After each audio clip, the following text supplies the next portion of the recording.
ఏలూరు జిల్లా Chintalapudi MLA ELISA ఆసక్తికర వ్యాఖ్యలు చేశారు. టికెట్ మార్పు విషయంలో సీఎం జగన్ పిలిచి మాట్లాడిన మాట వాస్తవమేనని అంగీకరించారు. ఆయన నియోజకవర్గంలో లోటుపాట్ల గురించి తనకు చెప్పాల్సింది చెప్పారన్నారు. అమలాపురం ఎంపీగా వెళ్లాలని సూచించారని తెలిపారు. అయితే ఆ సాహసం చేయలేనని తాను సీఎం జగన్ తో చెప్పారన్నారు. చింతలపూడిలో ఓ వర్గం నాయకులే తనను వ్యతిరేకిస్తున్నారని, ప్రజలు కాదు అన్నారు.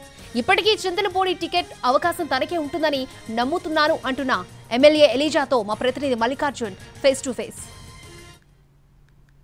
175 లక్ష్యంగా వైసీపీ అధినేత ముందుకు వెళ్తున్నారు. ఇందులో భాగంగా ఉమ్మడి పశ్చిమ గోదావరి జిల్లాకు సంబంధించి సిట్టింగ్ ఎమ్మెల్యేలని మార్చబోతున్నారు అనేటటువంటి సమాచారం మనకు అందుతుంది. ఇందులో భాగంగా ఇప్పటికీ పోలవరం, చింతలపూడి సిట్టింగ్ ఎమ్మెల్యేలను తాడేపల్లి పిలిపించి మాట్లాడారు అనేటటువంటి సమాచారం మనకు అందుతుంది.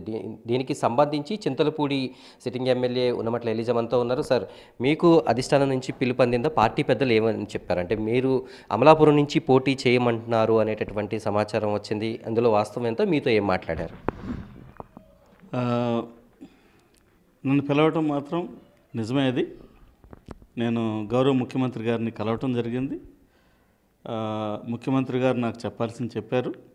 సో నేను కూడా ముఖ్యమంత్రి గారితో చాలాసేపు కూర్చొని డిస్కషన్ జరిగింది. ముఖ్యమంత్రి గారు ఆ నియోజకవర్గం గురించి, గెలవాల్సిన దాని గురించి, దాంట్లో ఉన్నటువంటి లోతుపాతుల గురించి మరి నాతో చర్చించడం జరిగింది. నేను కూడా ముఖ్యమంత్రి గారికి చెప్పాను, ఖచ్చితంగా మరి అక్కడ విన్నింగ్ సీటు, అది ఖచ్చితంగా గెలుస్తాము, నాకు సీట్ ఇవ్వమని చెప్పి నేను రిక్వెస్ట్ చేయడం కూడా జరిగింది. మరి అమలాపురం ఎంపీగా వెళ్ళమన్నారు అనేటటువంటి ఒక సమాచారం అయితే బయటకు అందుతుంది. ఒకవేళ చింతలపూడిలో అవకాశం లేకపోతే మీరు అమలాపురం వెళ్తారా? లేదండి, అంటే మా రీజనల్ కోఆర్డినేటర్ గారు, మా జిల్లా అధ్యక్షుల వారు అమలాపురం గురించి ప్రస్తావించడం జరిగింది. అయితే అమలాపురం వెళ్ళేదానికి నేనైతే సముఖంగా లేను. అమలాపురం అది నాకు అక్కడ ఎవరు తెలియదు, ప్లస్ దూరం నాకు. అది పెద్ద 7 నియోజకవర్గాలు ఉంటాయి. ఎంపీగా అంటే నాకు మొదటి నుంచి కూడా నాకు ఎమ్మెల్యేగా ఉండాలనే నా ఇష్టం. సో ఐఆర్ఎస్ ఉద్యోగాన్ని వదులుకొని మీరు చింతలపూడి ఎమ్మెల్యేగా వచ్చారు, భారీ మెజారిటీతో కూడా విజయం సాధించారు. అయితే ఇప్పుడు మీ సీటు డైలమాలో పడడానికి మీకు అక్కడ స్థానికంగా ఉన్నటువంటి రాజకీయాలే కారణమని మీరు భావిస్తున్నారా? ఏంటి అసలు ఏం జరిగి ఉండొచ్చు? స్థానికంగా ఉన్నటువంటి రాజకీయాలే. ఎందుకంటే ప్రజల్లో నేనున్నాను.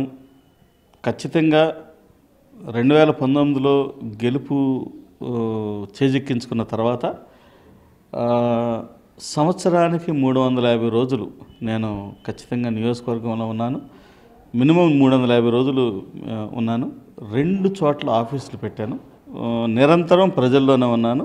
నేను పార్టీ బలోపేతానికి నేను చాలా కృషి చేశాను. కృషి చేసి పార్టీని ఈ రోజున ఒక బలమైనటువంటి శక్తిగా చింతలపూడి నియోజకవర్గంలో రూపొందించడంలో నా వంతు పాత్ర నేను చేయటం జరిగింది. అక్కడ ఉన్నటువంటి రాజకీయ పరిస్థితులు మీకు తెలియదు కాదు. చింతలపూడిలో మొట్టమొదటి నుంచి కూడా గ్రూప్ రాజకీయాలు ఉంటాయి. సో ఆ గ్రూప్ రాజకీయాల్లో ఏమైందంటే కొంతమంది నన్ను వ్యతిరేకించేవాళ్ళు, వాళ్ళు ఏంటంటే ముఖ్యమంత్రి గారి మీద ఒత్తిడి తేవటం జరిగింది నన్ను మార్చాలి అని చెప్పి. దాని గురించి ముఖ్యమంత్రి గారు ఆలోచన చేస్తూ ఉన్నారు.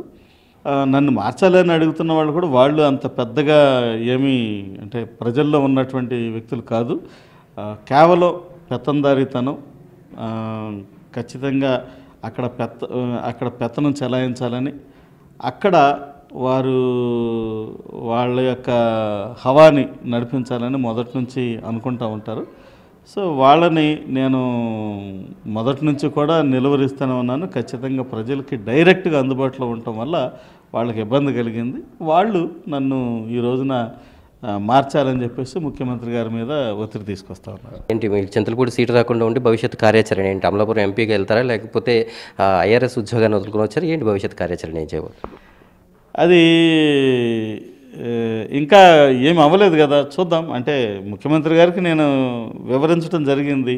నేను ఏం చేశాను, ఎంత చేశాను, ఖచ్చితంగా నేను గెలుస్తానని ముఖ్యమంత్రి గారిని రిక్వెస్ట్ చేయడం జరిగింది.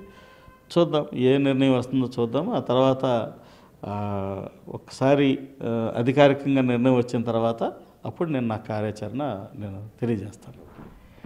ఇది చింతలపూడి సిట్టింగ్ ఎమ్మెల్యే ఎలిజాని మార్చుతారు అనేటటువంటి వచ్చినటువంటి వార్తల్లో అధిష్టానం పిలిపించి మాట్లాడడం వరకు అయితే జరిగింది. కానీ ఇప్పటికీ కూడా తనకి పోటీ చేసే అవకాశాలు ఎక్కడా పోలేదు. దానిపైన ఇప్పటికీ పార్టీ అధినేత ఆలోచనలు కొనసాగుతున్నాయి అనేటటువంటి విషయాన్ని ఎమ్మెల్యే ఎలిజా స్పష్టం చేస్తున్నారు. అలాగే భవిష్యత్తులో ఇంకా అంటే అధికారిక ప్రకటన ఏది రాలేదు కాబట్టి తన పని తాను చేసుకుంటూ పోతున్నానని, ఇప్పటికే గడప గడపకి కార్యక్రమాన్ని కూడా కొనసాగిస్తున్నానని ఎమ్మెల్యే చెబుతున్నారు. భవిష్యత్తు కార్యాచరణ అధికారికంగా ప్రకటన వచ్చిన తర్వాత భవిష్యత్తు కార్యాచరణ ఏంటి అనేది అప్పుడు పార్టీ పెద్దలతో కలిసి మాట్లాడి నిర్ణయించుకుంటాననేటటువంటి విషయాన్ని ఎమ్మెల్యే ఎలిజా చెప్తున్నారు. వీడియో జర్నలిస్ట్ హరి శ్రీనివాస్తో మల్లికార్జున్, చింతలపూడి నుంచి.